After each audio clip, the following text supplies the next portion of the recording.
doing my online work, and suddenly the lights go out. Unfortunately, my laptop has run out of juice. Yeah, so what to do? Yeah, these are the perks of living in a third world country.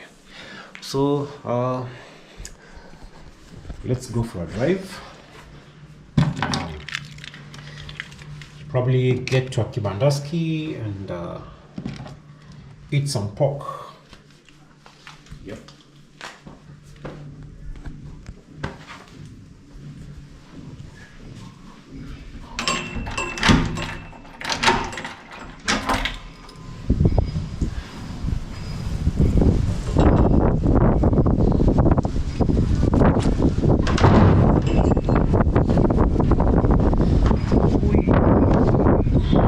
Crocs.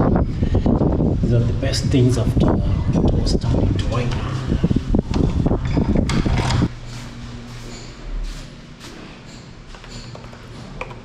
Oh dear, lift's not working. Check the stairs.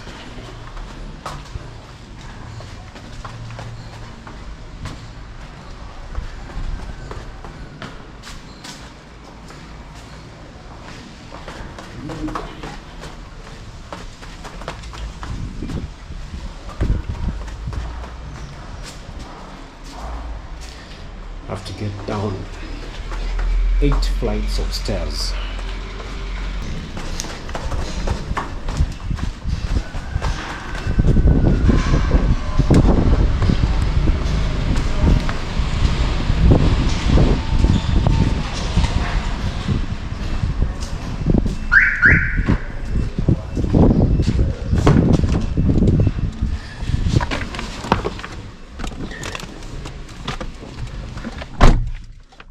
Aha!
So this place I'm at,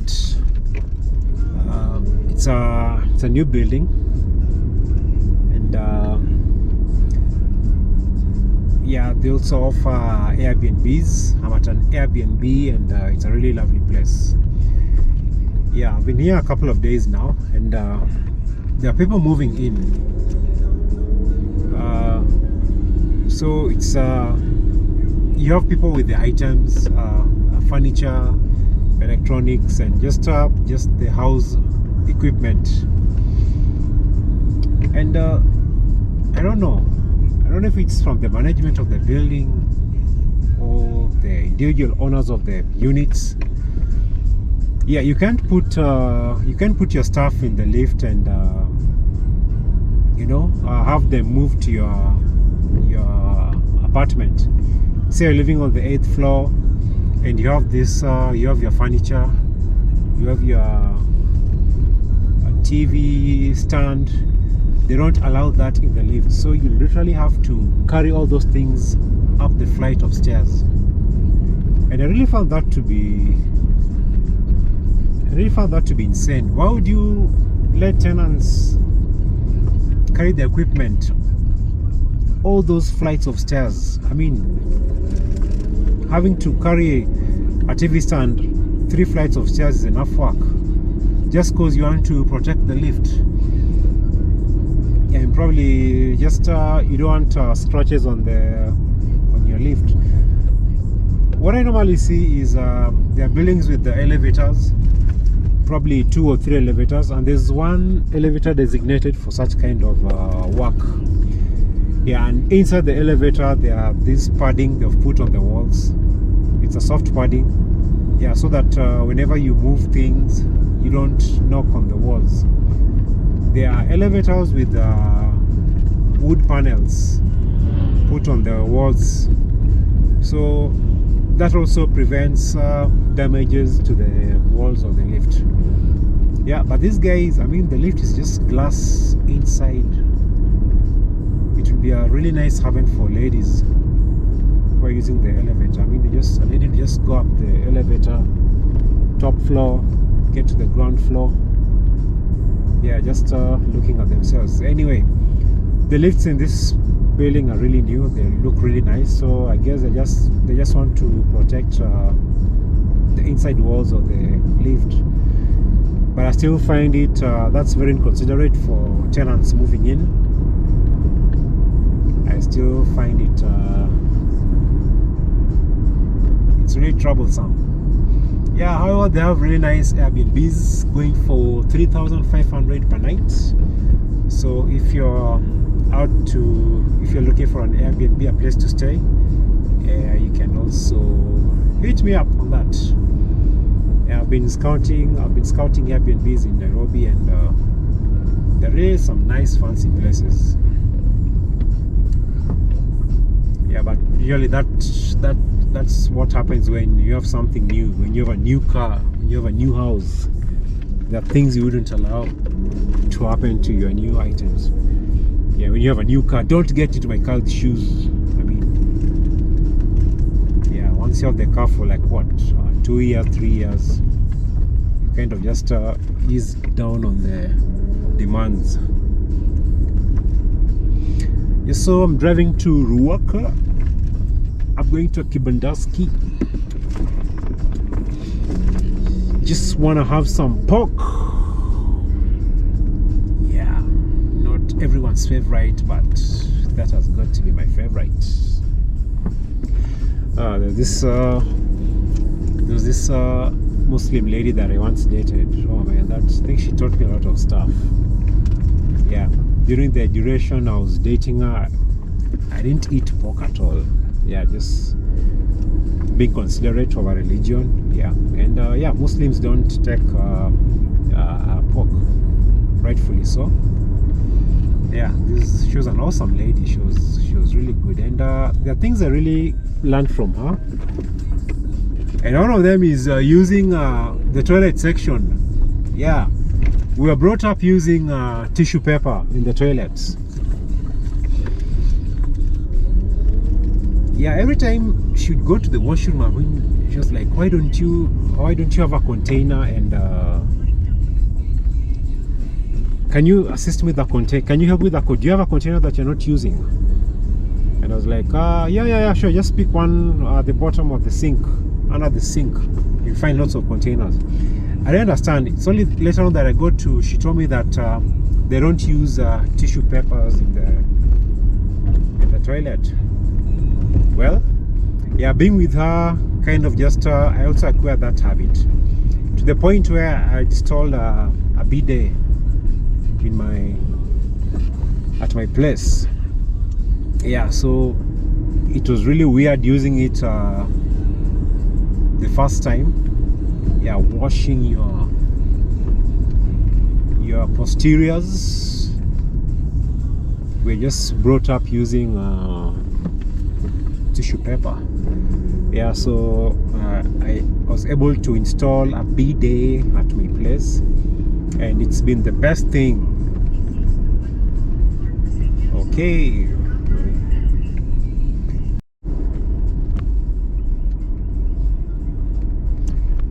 Yeah, so talking about this Muslim lady who taught me how to use the be there. And I think that's one of the greatest inventions after internal combustion engines. Yeah, so I think we need to practice that. It's hygienic, you feel fresh all the time, and it's awesome. I liked it. I just like that experience. It's an awesome experience. I like it. Yeah.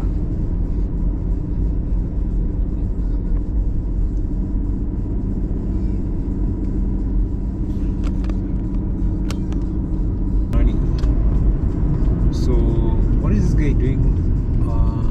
Okay, I'm using cashier.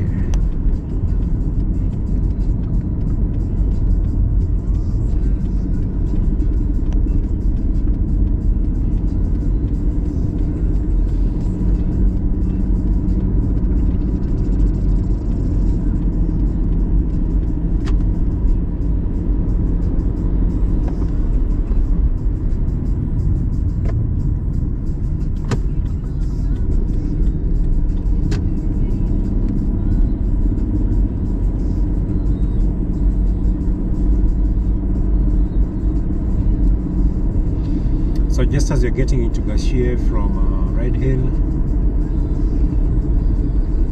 there's a nice small coming up here. They're opening up Ruby's fuel station.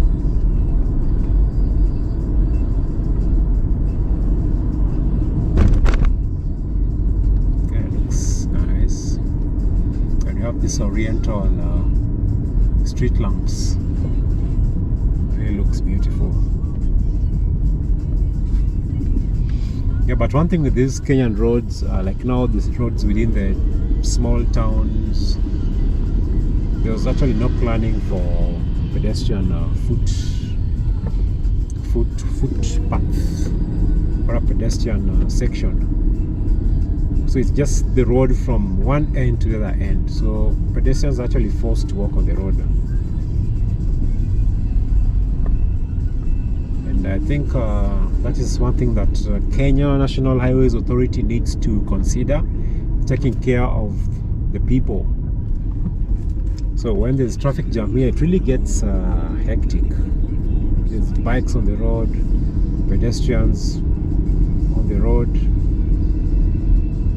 Yeah, so like now, look at this now. I mean, there's no designated pedestrian walkway. Yeah, so you just have to drive carefully. Mr. Premier, why ain't you driving? Oh, there's someone pulling a cart. Man, the whole world has to share this tiny section of the road. Hey, you, red t-shirt.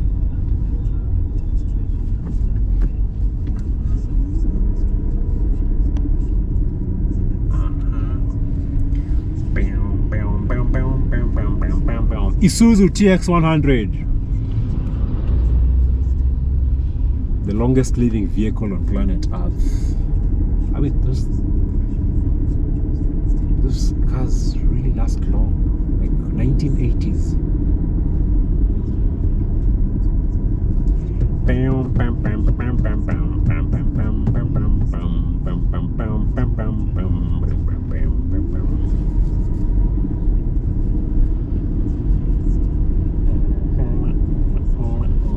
It's a fine lady.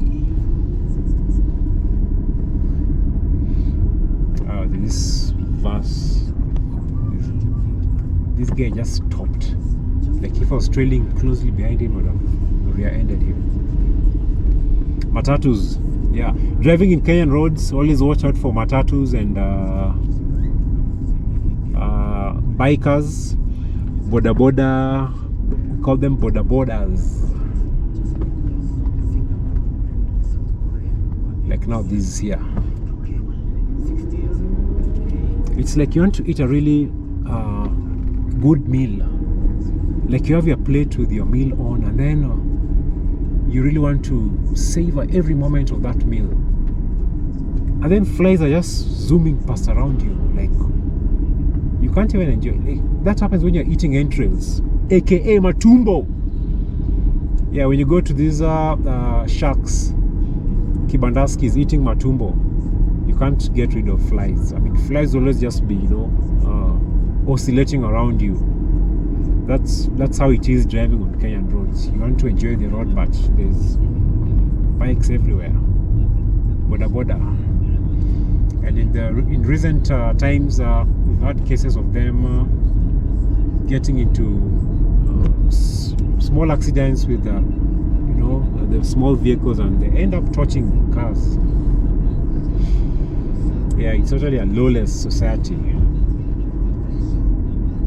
Yeah, you knock a boda boda guy, and man, just be sure that your car is gonna get touched. Ooh, those are school kids. So tiny.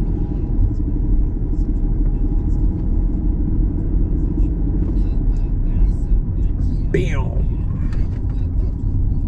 Mercedes W210. Man, wow, it was a nice bike carrier.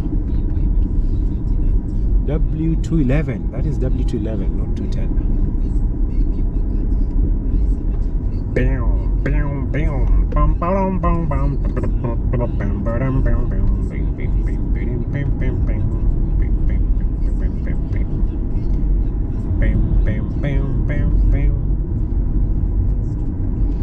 oh man, they did good constructing this road. It's amazing.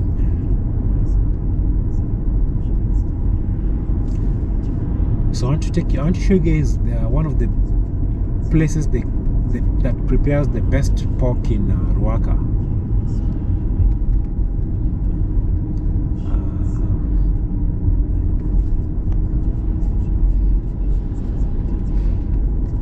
This is the worst road. Driving on this road at night when it's raining. When it's rained, it's torturous. The road has no markings, and the bumps are also not marked, so you'll actually fly over one bump. And when it rains, it's really you can hardly see a thing, especially if you have really bad headlights. So this straight on goes to exits at Denderu, while this one I'm just taking exits Rwaka.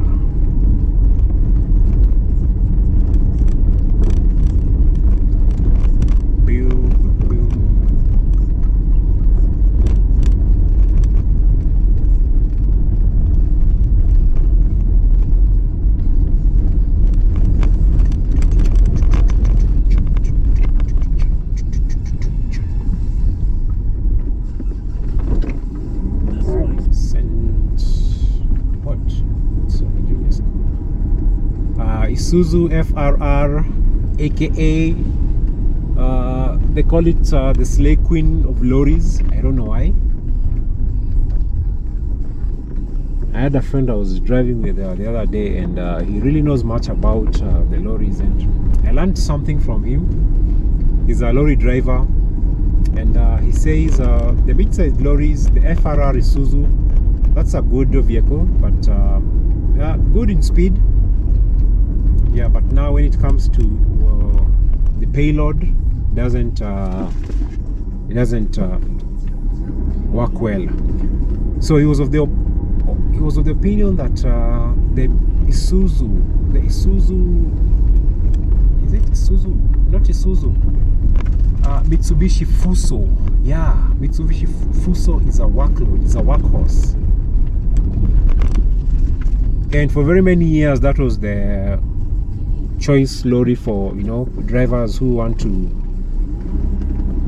transport goods. They actually use the Fuso. I don't know what happened. Fuso, the Isuzu, the Mitsubishi got new management, and they kind of just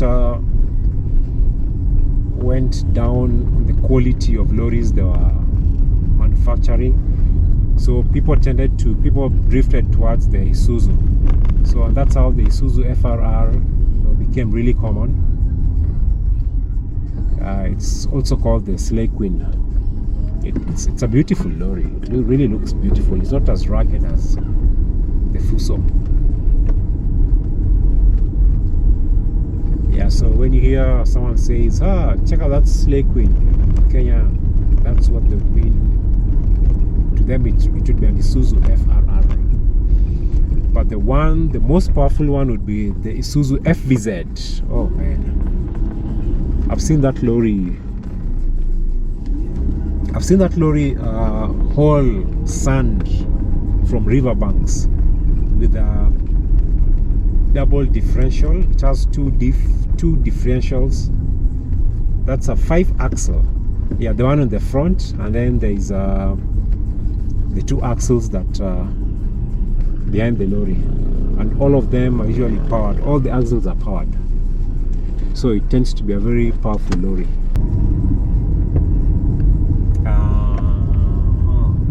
We have the pork section.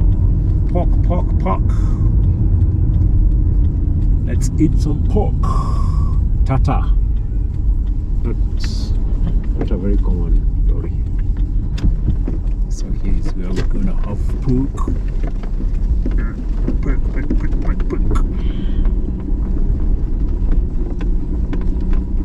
Oh, Kanjat better not come here.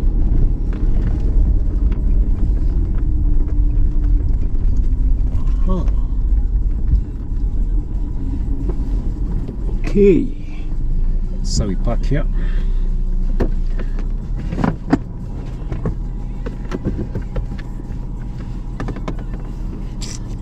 My phone.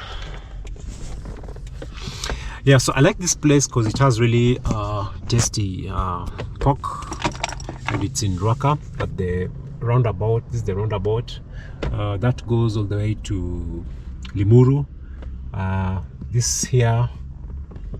This goes all the way to Thika. It's also called the Northern Bypass. Let's have some pork. Yeah.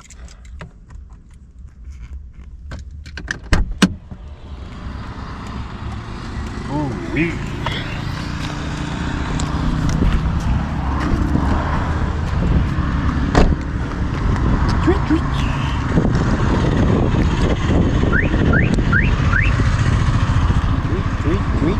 Tweet.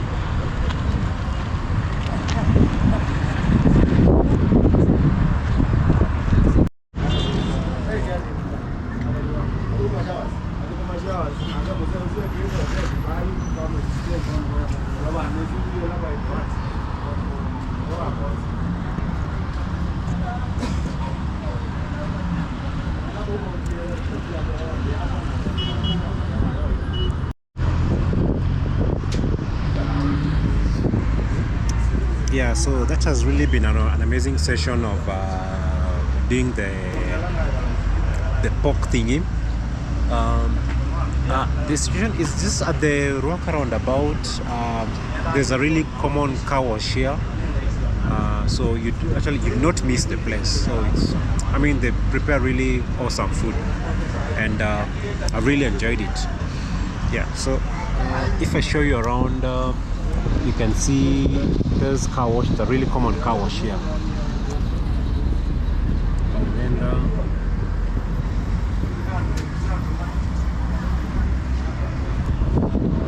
yeah, so it's just at the roundabout, the one going to the Northern Bypass, and the one at Rwaka. It will really take a lot of talent to miss this spot. Yeah.